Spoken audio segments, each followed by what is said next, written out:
Om Sahana Vavatu Sahano Bhunaktu Sahavidyan Karavavahai Tejasvinavadhitamastu ma vidvisha vahai.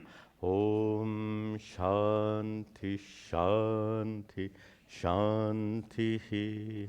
Chaitanyam Sarvagam Sarvam Sarvabhuta Guhashayam Yat Sarva Vishayatitam Tasmai Sarva Vide Namaha. Very good. Welcome back. We continue our study. In fact, we're coming now to the end of chapter 13. Achakshustva, literally eyelessness, which points to the overall topic of this chapter, which is negation. And negation, as we've discussed several times, is really the primary mode of teaching in Advaita Vedanta. And because, and we had this discussion before, it's so important. Sat-chit-ananda Atma need not be revealed by these teachings. Sat-chit-ananda Atma is already fully present in your experience right here, right now. Fully present as the consciousness by which you know what's happening right now. That consciousness, which is always present when you're waking or dreaming, as we've discussed before, you think it's something very ordinary. It's not.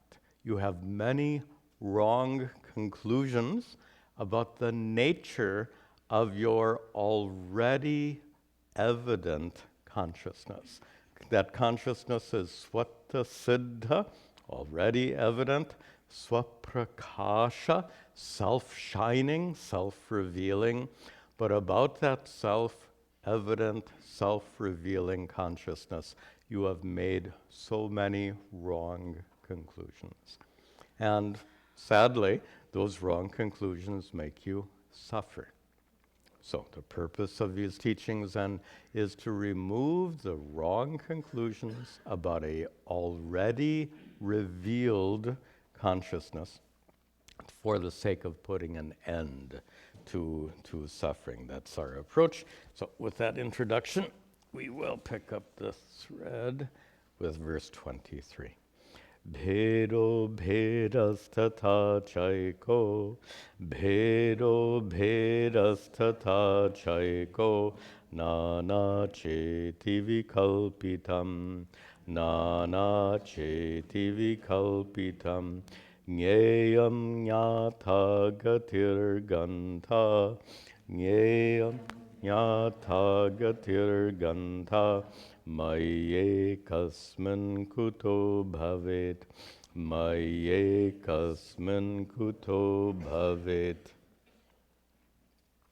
We mentioned all those wrong conclusions. End of the second line, vikalpitam, that which is projected. Better translation here, that which is imagined. Of course, technically concepts. So all of these wrong conclusions, all of these ideas, fancies, concepts that are created in your mind, what kind of concepts? Concepts like bhedaha in the first line and abheda. Bheda, difference, and abheda, non-difference. Is your consciousness different from mine?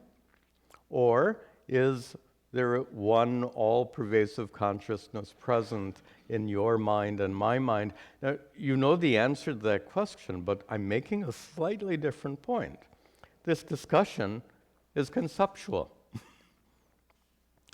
The discussion about whether or not consciousness is individual or universal, the discussion between, and the next words, the discussion about whether consciousness, that ch eka, we have to break the words apart, cha ekaha, and the discussion whether Atma is ekaha, one, na cha, or many, these discussions are conceptual, philosophical discussions. And you can go on arguing, and people do go on arguing forever and ever and ever. And what do you get out of these arguments? At best, you can say, I won the argument. So what? The purpose of these teachings is not to win philosophical arguments.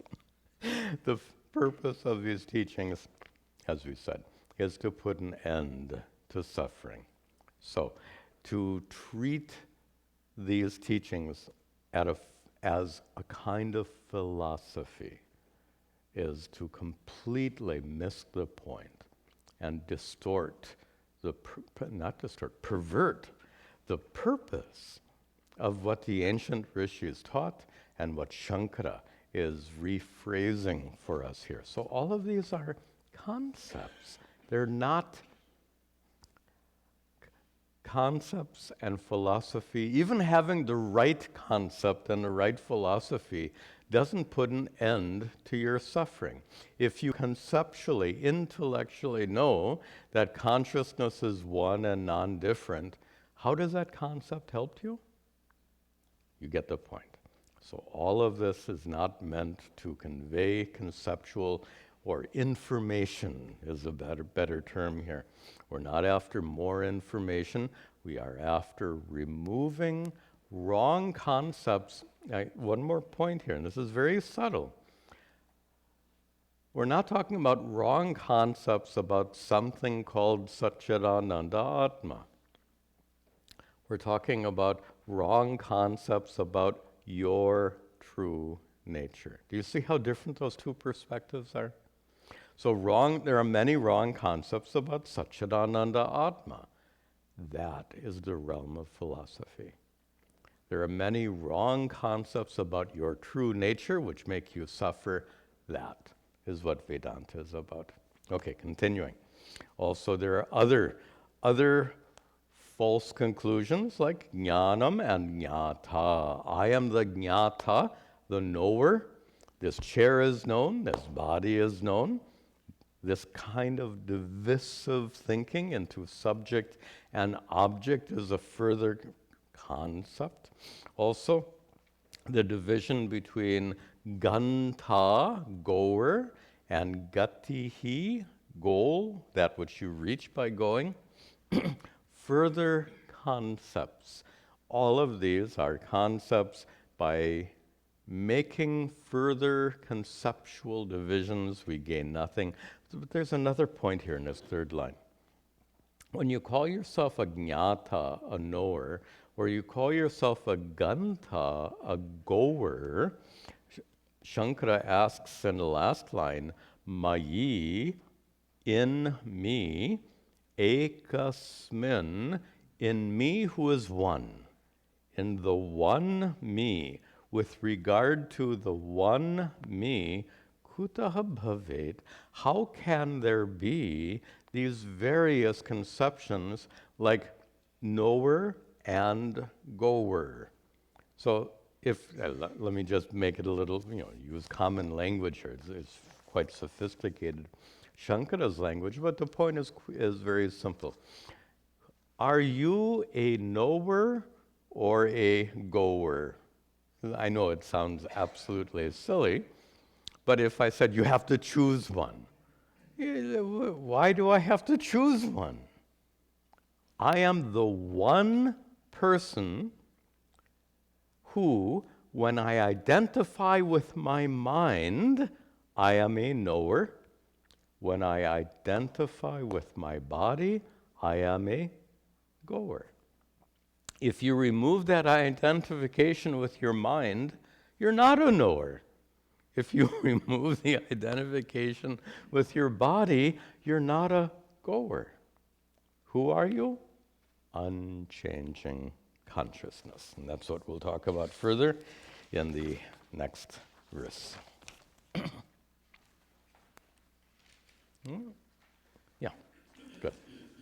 na me heyam na chadeyam, na me heyam na chadeyam, avikariyato hyaham, avikariyato hyaham, sada muktasthatha shuddhaha, sada muktasthatha shuddhaha, sada buddho gunodvayaha, sada buddho gunodvayaha. So Shankara says here, me, for me, na hyeyam. Nothing needs to be removed. Na cha adeyam. Nothing needs to be gained. For me, nothing needs to be removed. Nothing needs to be gained. Wait a minute, I thought we're talking about removing wrong concepts.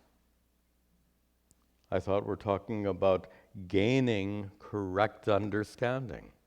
To remove wrong concepts are hyeyam, to be gotten rid of. And Vedantic wisdom is adeyam, to be gained. Then how can Shankaracharya say, me, for me, there is nothing to be gained, nothing to be removed, at two levels here. So Shankara uses the first person pronoun, for me. And as we all know, pronouns refer to different things.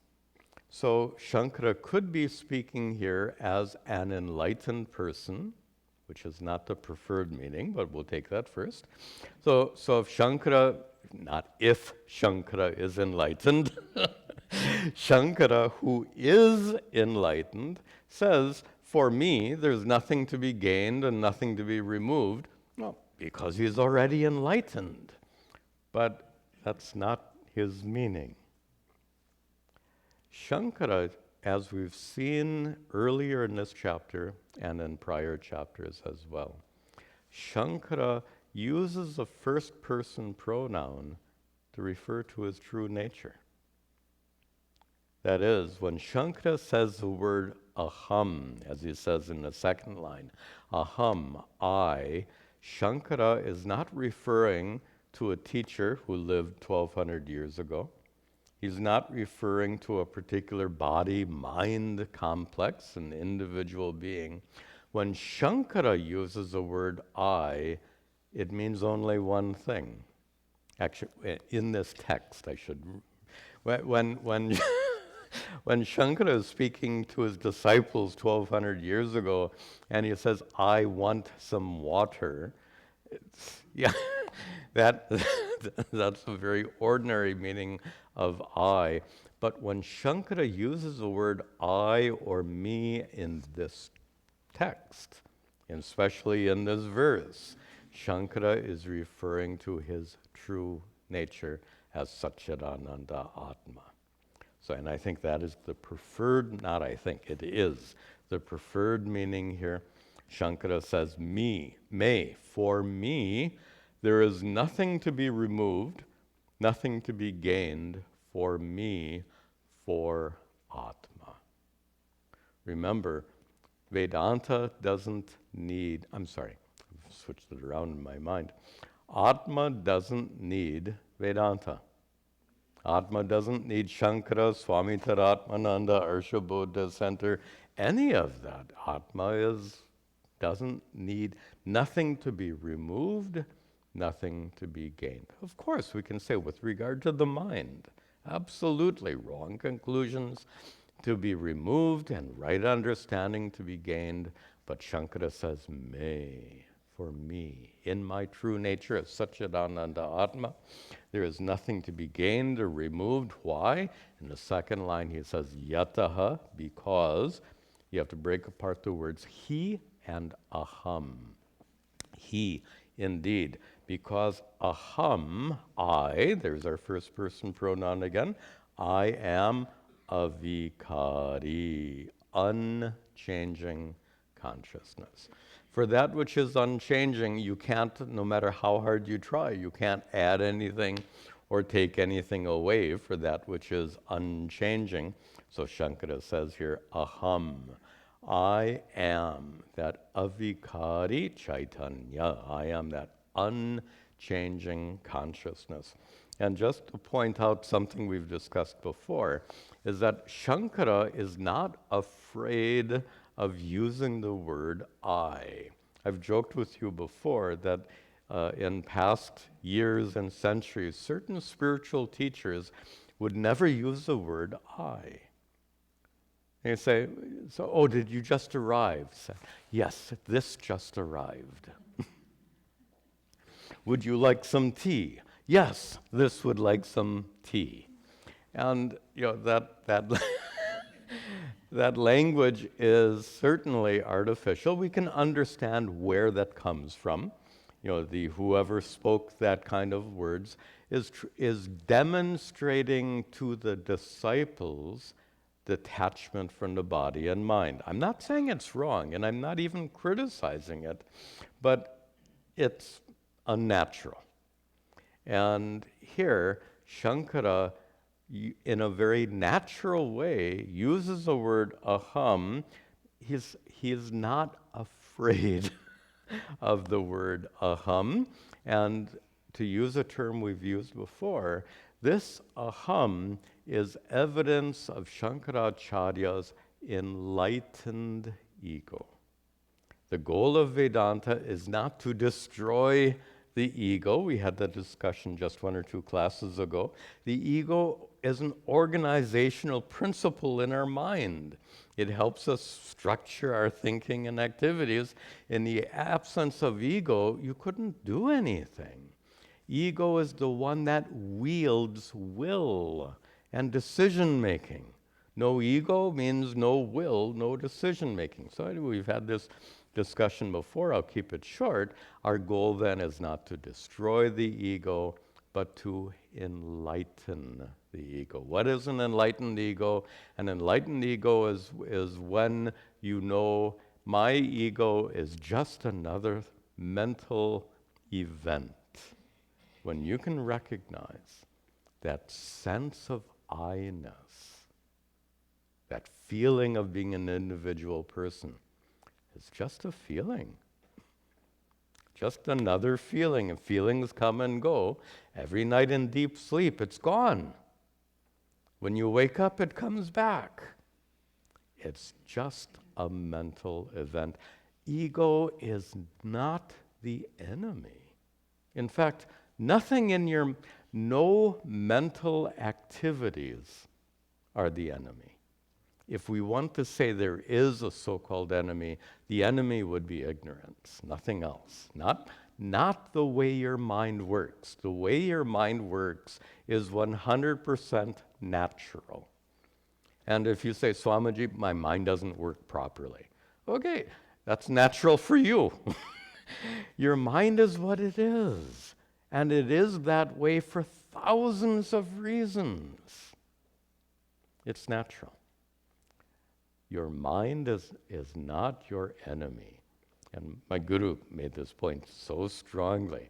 He says, in life, if you have enemies, you try your best to avoid them. If your mind becomes your enemy, what will you do? Your mind is not the enemy. Thoughts are not the enemy. Sadness is not the enemy. Grief is not the enemy. Frustration is not the enemy. If there is a so-called enemy, it is ignorance and ignorance alone.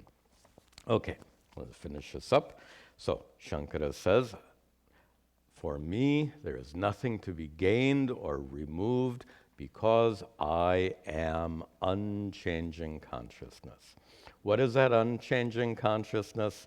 He says in the second half, tata in the middle of the line, in this way, that unchanging consciousness is sada shuddha. Sada, always, shuddha, pure. Remember that expression? Nitya shuddha buddha mukta swabhava.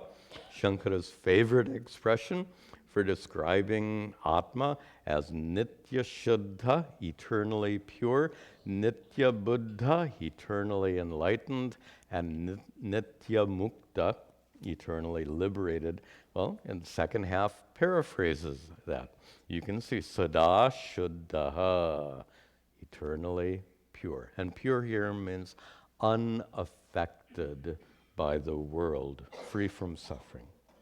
And also sada in the second line, sada buddhaha, nitya buddhaha. He's paraphrasing himself is what he's doing. Always enlightened. And finally, sada muktaha, eternally liberated. So his own expression. And he concludes agunaha. Aguna means nirguna, same meaning. Free from any qualities whatsoever, and advayaha, non-dual. Those same two words came at the end of a prior verse. We need not discuss them here. Then,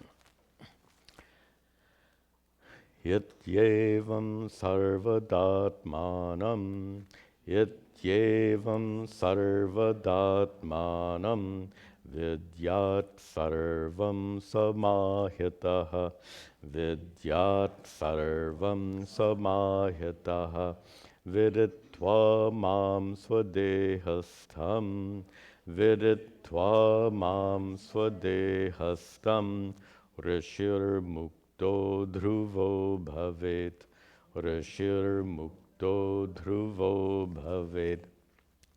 So here, he brings the chapter to a conclusion. There's this verse and two more, and he's starting to summarize and conclude. So he says, iti, thus, evam, in this manner, sarvada vidyat. Sarvada, always, vidyat, in the second line, one should know. In this manner, one should know. Evam, in this manner, in what manner? What is the manner of teaching used throughout this chapter? Negation. Evam, in this manner, through this process of negation, sada, one should always vidyat, know. One should always know what? Atmanam, one's true self. One should know one's true self as being sarvam, all. One's true self should be known as all. I said before that Atma is self-revealing. The nature of Atma is not self-revealing.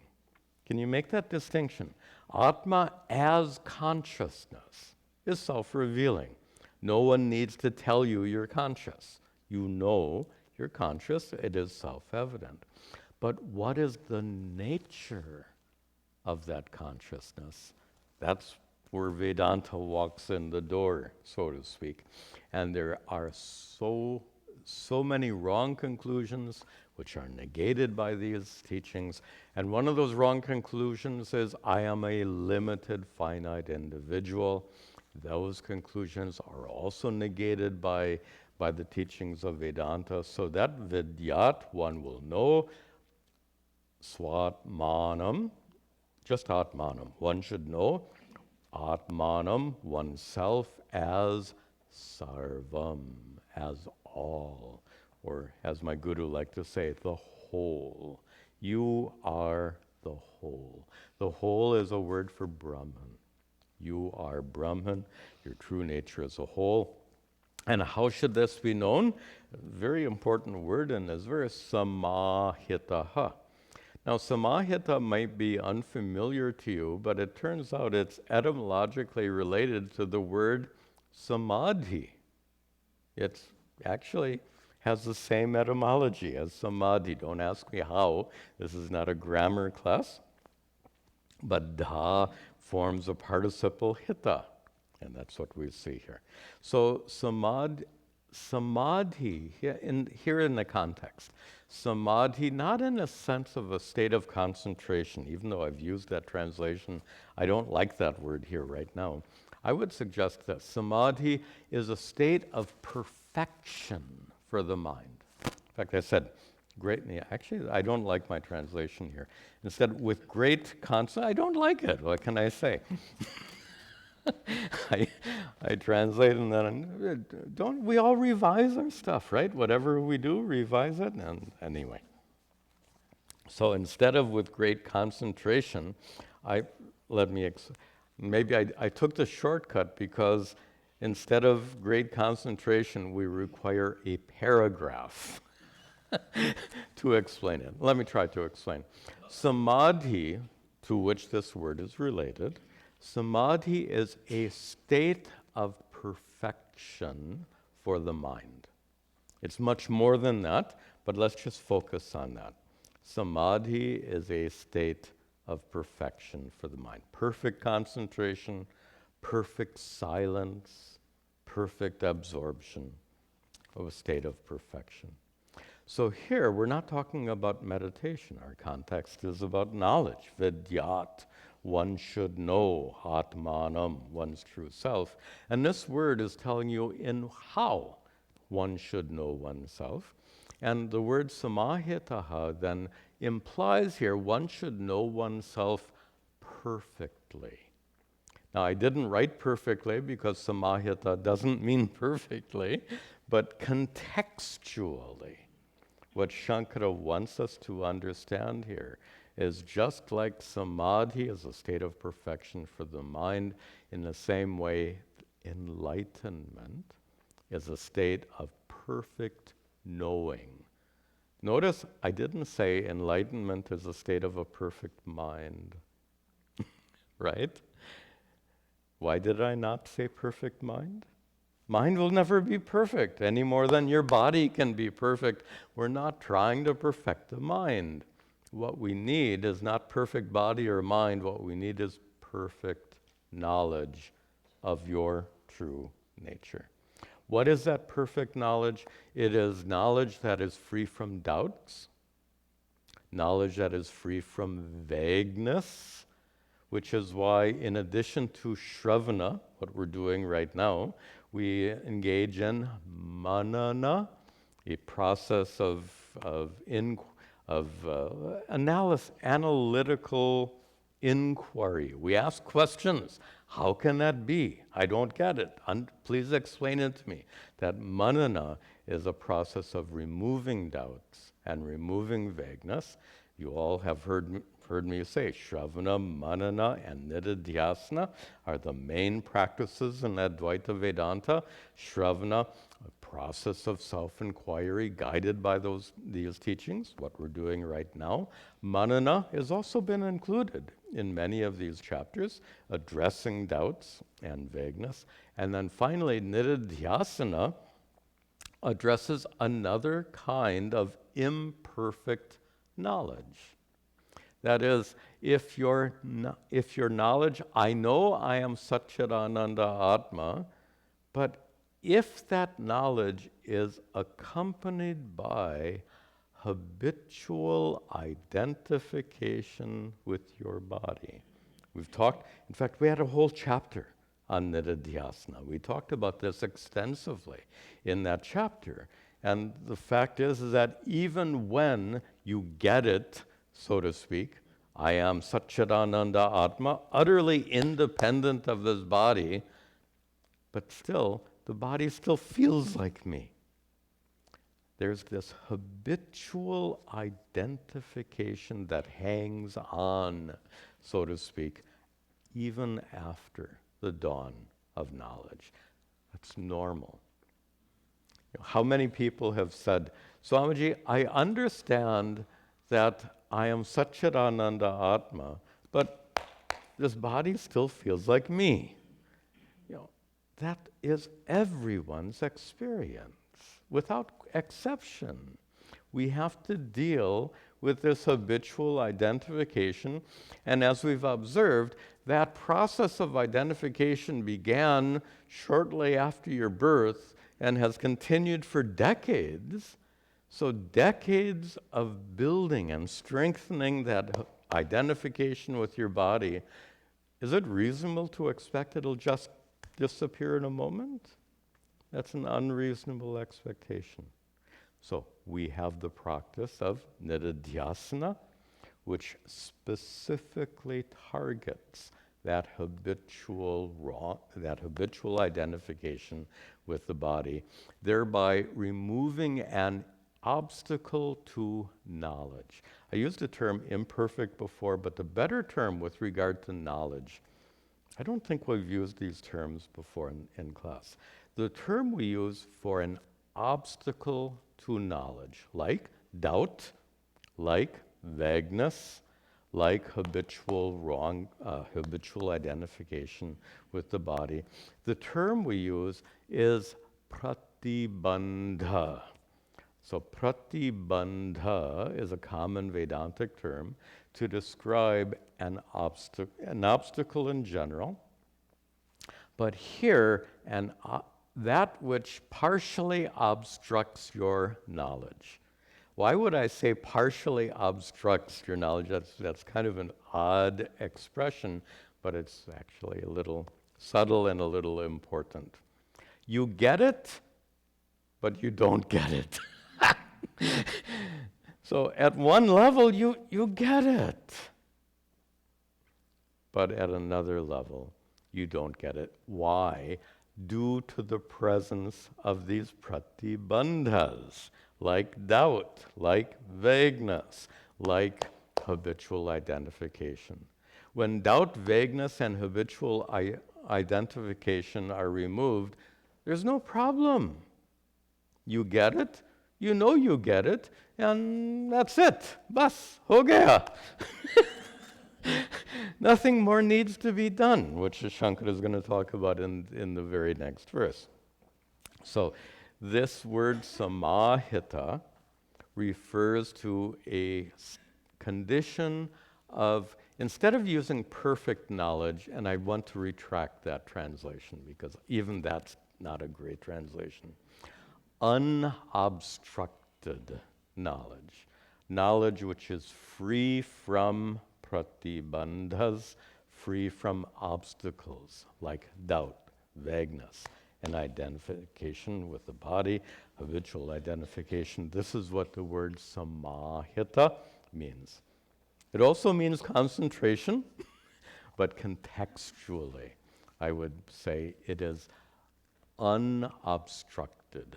So that knowledge which is unobstructed. Then Shankara concludes here.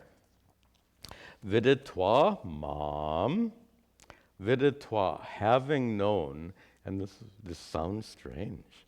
Viditva mam, having known me, swadehastam, in your own body. What? That's what it says. Viditva mam, having known me, Shankara speaks, swadehastam, abiding in your body. In what sense does Shankara abide in your body? And please don't tell me about this. In his traditional biographies, he actually goes and acquires other bodies. These are all these invented stories, in my opinion. Anyway, we said before, Shankaracharya is using the first person pronoun to refer to his true nature, sat-chit-ananda atma. So viditva mam, having known me, Shankara says, having known sat-chit-ananda atma, swadehastam, in your own body, then bhavet, one becomes dhruvaha muktaha. One becomes mukta, liberated, dhruvaha, unshakably liberated, not an ecstatic experience produced by meditation that goes away after some time. One becomes dhruvaha muktaha. You attain a freedom from suffering that is unshakable. Dhruva in this context, unshakable freedom from suffering, meaning in the worst of situations, you will find yourself free. You'll be in a horrible situation, and you may even be struggling to deal with the situation, because it's obviously got to be a very difficult situation, but you won't be threatened by the situation. That's the distinction. I'm not saying that all your problems will go away and you'll be smiling happily for the rest of your life. Not happening. There'll be plenty of days when you don't smile. Even when you're enlightened, there will still be days when you don't smile. But nothing will threaten you. You will always know you are full, complete, no matter what. So this is what he says, dhruvaha muktaha, and you become also a rishi. Now, rishi here in a sense of an enlightened person, not in a sense of the more technical meaning of rishi. They say kranta darshi, those who can see what others cannot see, those who can understand what others cannot understand. We're not using the word rishi in that very technical sense, but rather simply you become enlightened. You become a liberated sage. I mentioned that Shankara says that you become that dhruvaha muktaha, unshakably free. He describes that further in this next verse. Krita krityascha siddhascha, krita krityascha siddhascha, yogi brahmana hevacha, yogi brahmana hevacha, yadaivam veda tattvartam, yadaiva veda tattvartam, anyatha hyatmaha bhavet, anyatha hyatmaha bhavet. Start in the third line.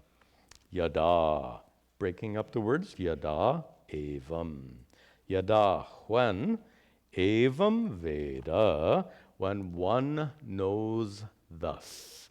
Thus means what? Shankara says, tattvartam, when one knows the essence of your true nature. Tattva artha, when one knows the reality of who you truly are, when that is known, then in a second line, then that yogi brahmanaha eva. The yogi becomes a brahmana. He's not referring to caste or birth here. He's talking about a knower of Brahman. That's one of the many meanings for brahmana. So that yogi, that spiritual aspirant, becomes a knower of Brahman, here called brahmana. Brahmajnani is a term often used.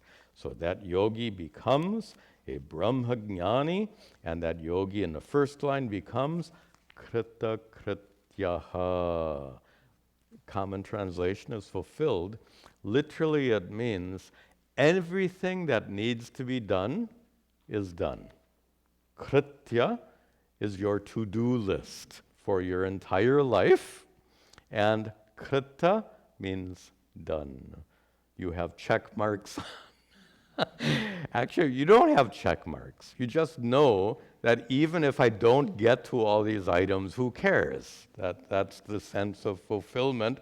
They still need to be done, and if it's your dharma, your responsibility to do them, even though you're enlightened, you'll still do all those things. Why?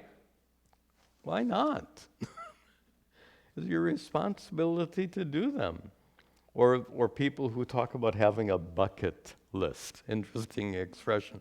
Things that they want to do before they kick the bucket, right? So what's wrong with having a bucket list?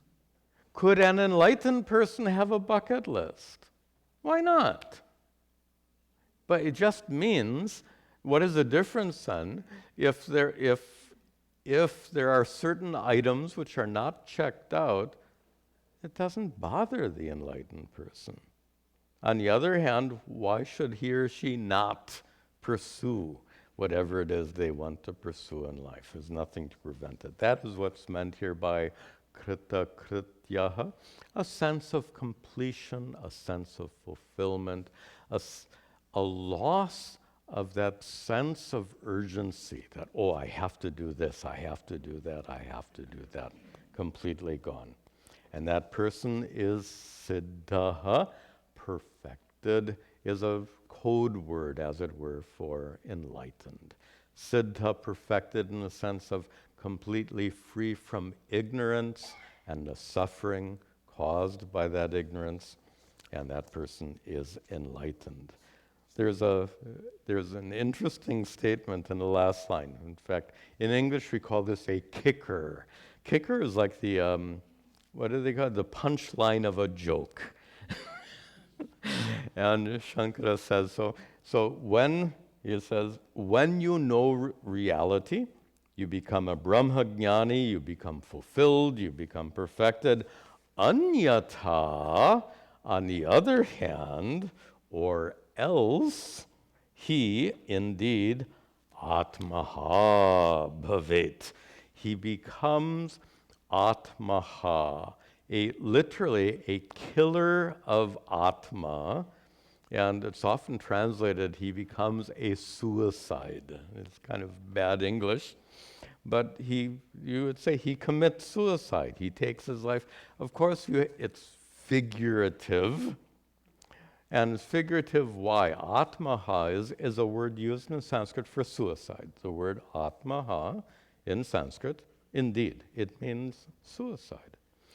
Shankara is saying here that if you fail to get enlightened, you commit suicide. Here, it's a metaphor.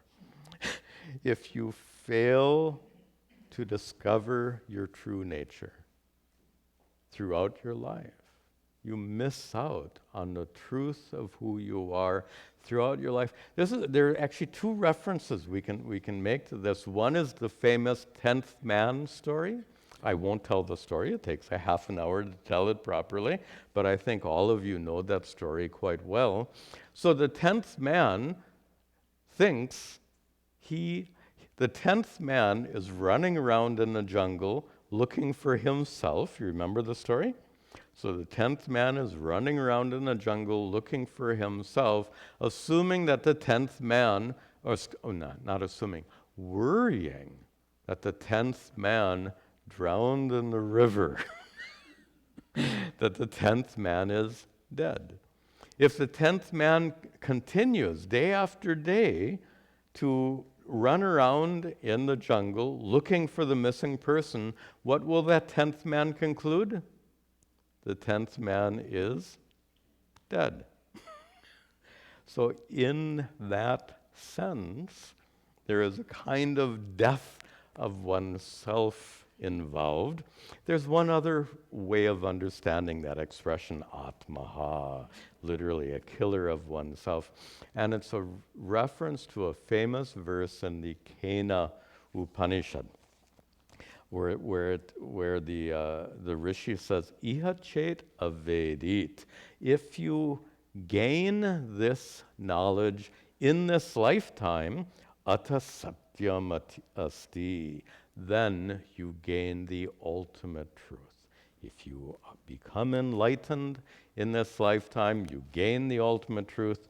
Na chet avedit, but if you don't get it in this lifetime, mahati vinashtihi, the loss is immeasurable. There's a very famous statement from the Kena Upanishad. If you become enlightened in life, you reach the highest goal. If you fail to get enlightened in this lifetime, you have suffered the greatest loss possible. Why? Because if you miss something, there's a little, I don't know a simpler way to put it. When you lose something, the loss is proportional to what it is you lost. If you lose, and here's a good metaphor. You have a lottery ticket, and the lottery is over. The ticket is worth nothing.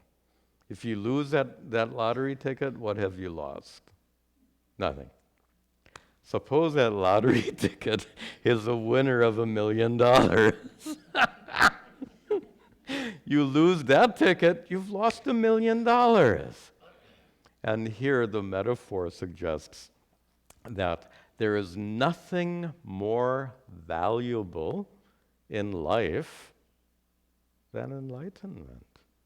After all, everything done in life is for the sake of contentment, peace, happiness, joy, freedom from suffering. And all worldly attempts to gain that perfect peace and contentment, all worldly attempts are never fully successful in reaching that. The only way to gain perfect peace and contentment is through becoming enlightened. So in that sense, the highest goal of life, to become completely free from suffering, to be perfectly content and peaceful at all times, that ultimate goal of life is only available through gaining self-knowledge, gaining enlightenment.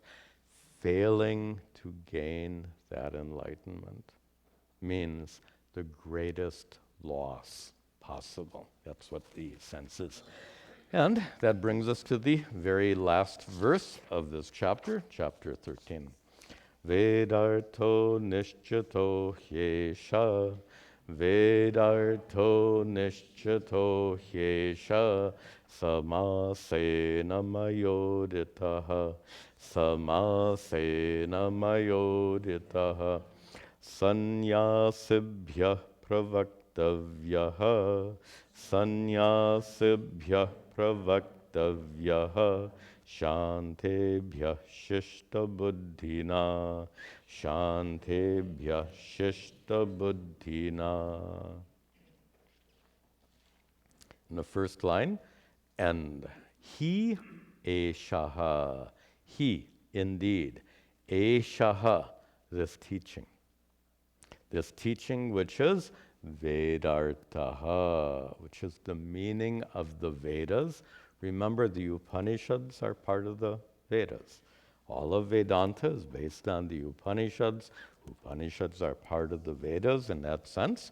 Eshaha Vedartaha, this teaching, which is part of the Vedas, based on the revealed wisdom of the rishis found in the Upanishads, this teaching is nishchitaha, is well presented, well understood, well ascertained. This very clear teaching. In fact, that's vinishchita, very simple meaning, is clear. This very clear teaching of what was taught in the Upanishads, this clear teaching, end of the second line, maya uditaha. This teaching has been udita, has been taught. Has been taught by whom? Shankara says, maya, by me.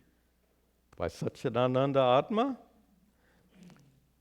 Don't you think Shankara is smart enough to figure out when by me means sat-chit-ananda atma, and by me means a person with a mouth and brain?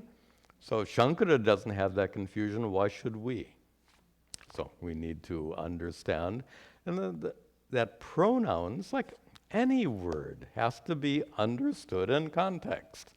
So Shankara says maya, by me, in a very ordinary sense. Notice that he used the first person pronoun previously in the sense of sat-chit-ananda atma. Now he's using it first person pronoun in ordinary sense. We can handle that. Shankara can handle that. We can handle that. Handle it meaning understand it properly. So this teaching, which is clear, and this is that nishchita. This is a hallmark of Shankaracharya's teachings, and that is what we find in the Upanishads is often not clear. It's very ancient, and it's very poetic, and somewhat mystical in places, and it's hard to understand.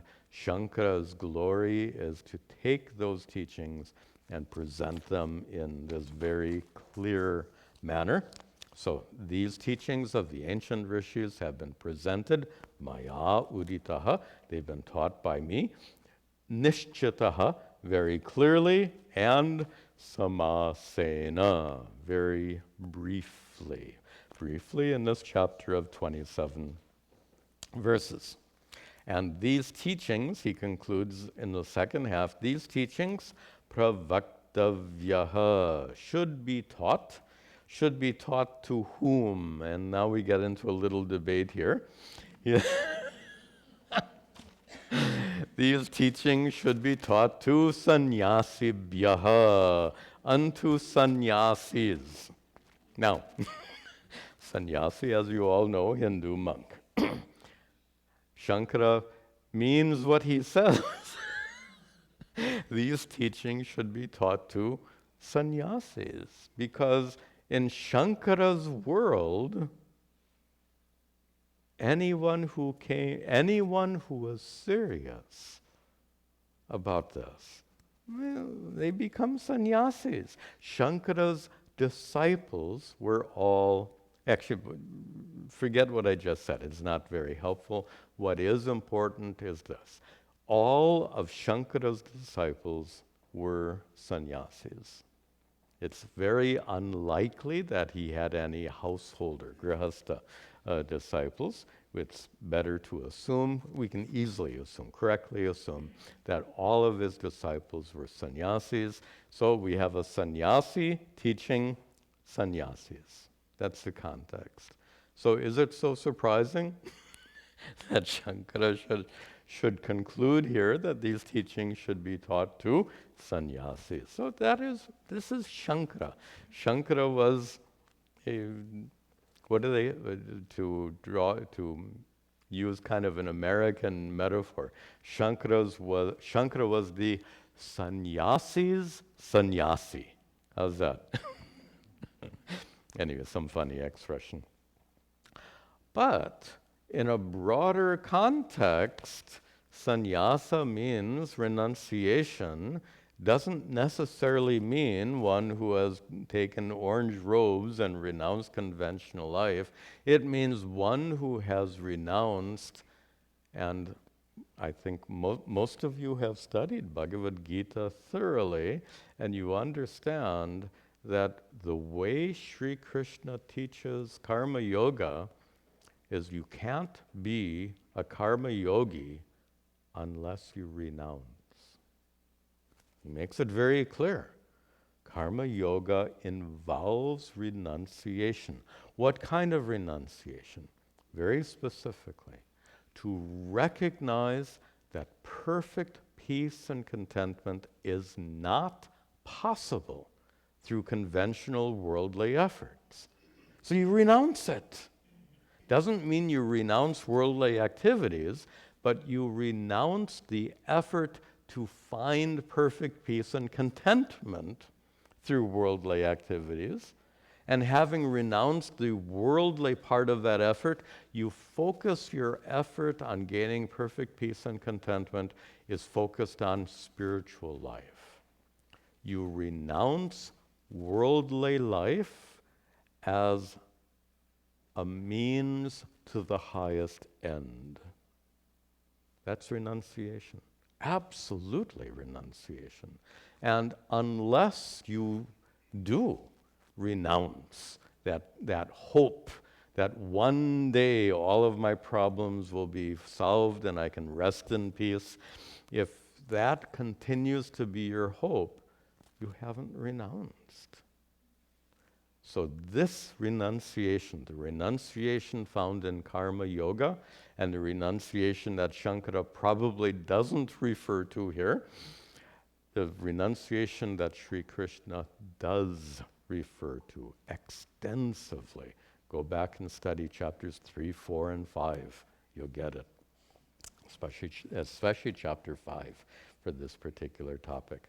So that renunciation of worldly activities for the sake of reaching the highest goal. You have all made that renunciation. You are all sannyasis in that sense.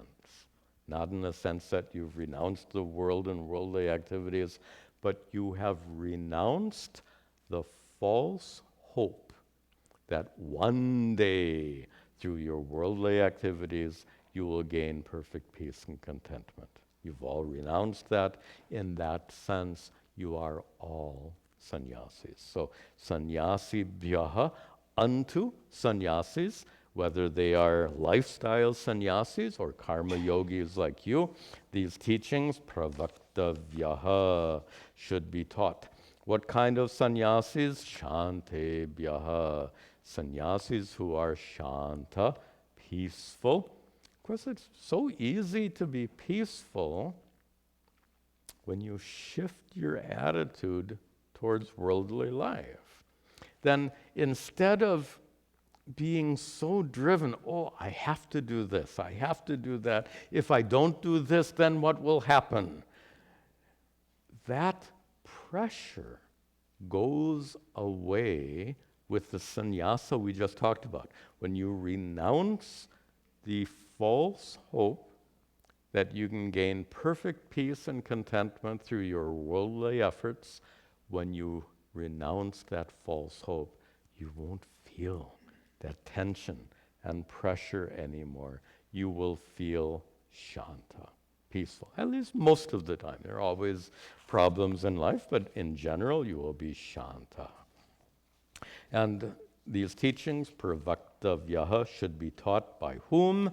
Shishta buddhina, by one whose buddhi, mind, intellect, is shishta, taught, by one who has received these teachings.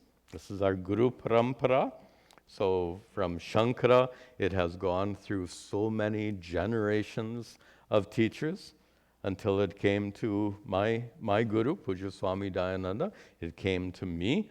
So by a Shishta Buddhi, by one who has received these teachings, it is now Pravaktavyaha, being taught to you. And that brings us to the end of this 13th chapter.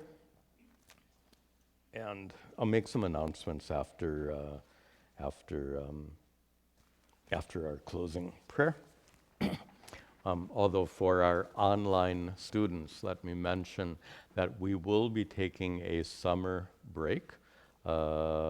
We've done that for many years, at least pre-pandemic. We would take a hiatus. This class would go on a hiatus during the summer. So we'll resume this class in fall with chapter 14. Om Sarve Bhavantu Sukhinah Sarve Santu Niramayaha Sarve Bhadrani Pashyantu Ma Kaschad Dukkha Bhag Bhavet Asato Ma Sadgamaya Tamaso Ma Jyotirgamaya Mrityorma Amritangamaya Om Shanti Shanti Shanti Om Tat Sat.